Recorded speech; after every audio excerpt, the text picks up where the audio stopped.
Bonjour les amis. Aujourd'hui, j'aimerais vous parler des chakras. Qui n'a pas entendu parler des fameux chakras?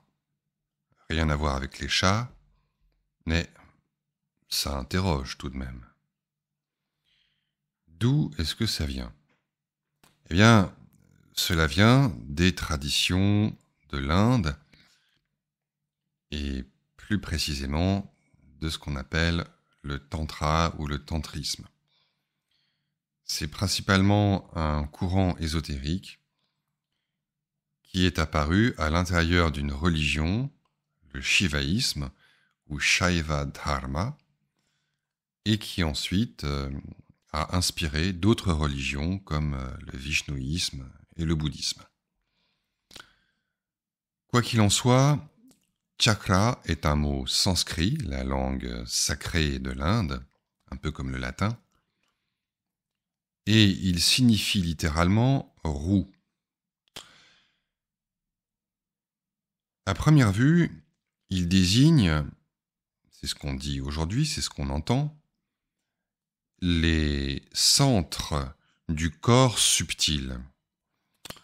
Et il serait au centre de la pratique du yoga.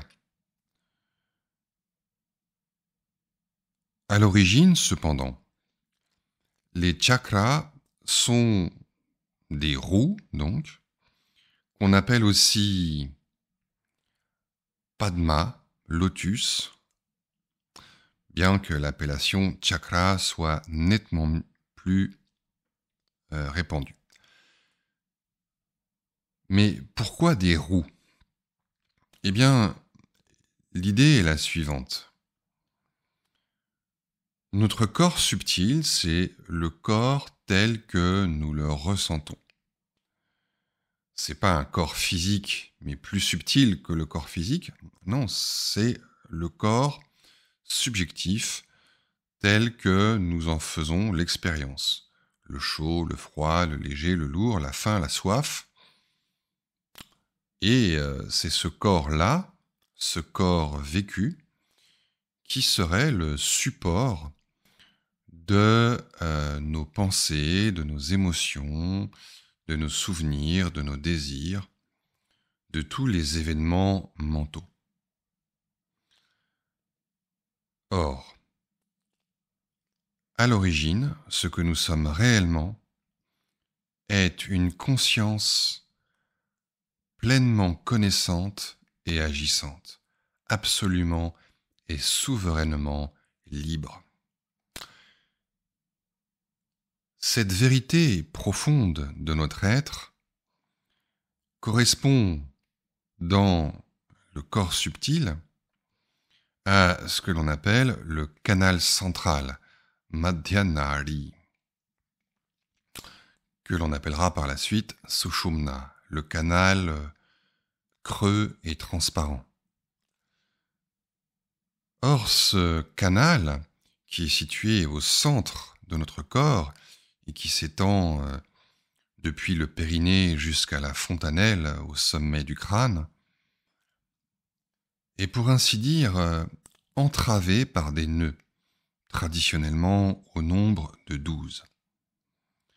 Et les fameux chakras, les fameuses roues, font partie de ces nœuds qui entravent, qui bloquent, qui font de la conscience un simple bavardage mental tel que nous le connaissons jour après jour. Or, la tradition nous apprend qu'en outre, ces chakras sont habités par ce qu'on appelle des yoginis, qui sont parfois symbolisés par les lettres de l'alphabet sanskrit, les 50 phonèmes. Et ces yoginis agissent pour nous un peu comme des sorcières. C'est pour ça qu'on les appelle les yoginis. Ce sont des sortes de sorcières ou de vampires.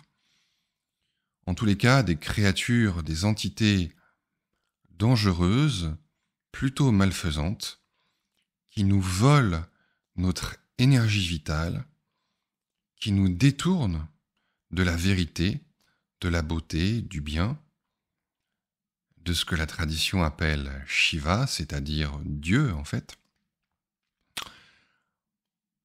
en nous enfermant dans un cocon mental et fait de sensations, de ressentis qui nous tirent vers le bas ou qui du moins nous empêchent de nous délier, de nous libérer, d'entrer en expansion et de retrouver l'état d'épanouissement qui est pourtant notre état originel, représenté donc par le canal central.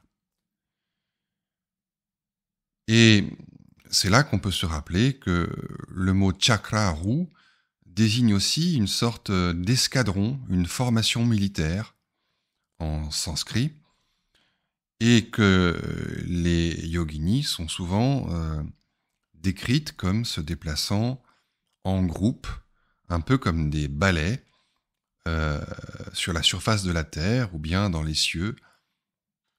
Et donc, ce sont des chakras de yogini.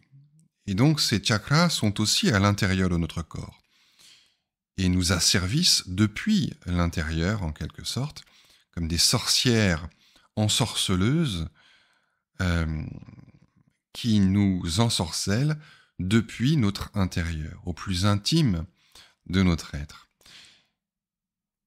Et donc, par la pratique de certains rituels qui sont transmis dans les fameux tantras, puisque le mot tantra signifie livre, littéralement, eh bien, en leur faisant des offrandes, d'une certaine manière et avec les bonnes formules qu'on appelle les mantras, eh bien, ces énergies, ces yoginis, vont nous devenir favorables et au lieu de nous asservir, elles vont nous libérer.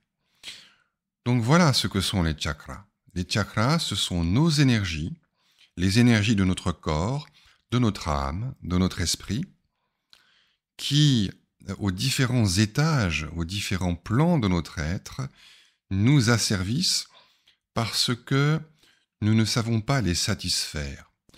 Et selon l'interprétation de ce courant qu'on appelle le shivaïsme du Cachemire, cela signifie que nous manquons d'attention à leur égard. Nous ne leur prêtons pas attention. Et l'attention, c'est une forme d'amour. Nous manquons de révérence à leur égard, parce que ces énergies ne sont mauvaises que parce que nous les ignorons, nous les méprisons. Nous ne prêtons pas attention à notre corps, à notre esprit, à ce qui se passe dans l'instant. Mais si au contraire, nous retournons notre attention de l'extérieur des préoccupations de ce monde vers notre corps et vers notre esprit, alors nous initions un processus de transmutation et les chakras vont peu à peu se dénouer et ces énergies vont devenir des énergies libératrices qui vont concourir à notre élévation spirituelle, qui vont nous rendre de plus en plus libres. Donc ça veut dire, au niveau le plus profond, si on réduit tout ça au message essentiel, que la vie quotidienne est un obstacle seulement si j'en ignore la racine, c'est-à-dire la vie ressentie, mais que cette même vie quotidienne devient une alliée si je la reconnais. Ce qui passe par des offrandes, et ces offrandes, c'est de l'attention. Au niveau des rituels extérieurs, ce sont des offrandes extérieures, des offrandes par exemple de fleurs, mais peu à peu, tout ce processus symbolique et rituel est intériorisé, c'est-à-dire transposé à l'intérieur de nous, et c'est ça, les chakras. Donc les chakras, pour le dire autrement, c'est le panthéon de toutes les divinités qui symbolisent nos énergies vitales et qui est présent à l'intérieur de nous. Voilà ce que sont, en bref, les chakras selon la tradition du Tantra. Et n'oubliez pas, tout n'est pas assez.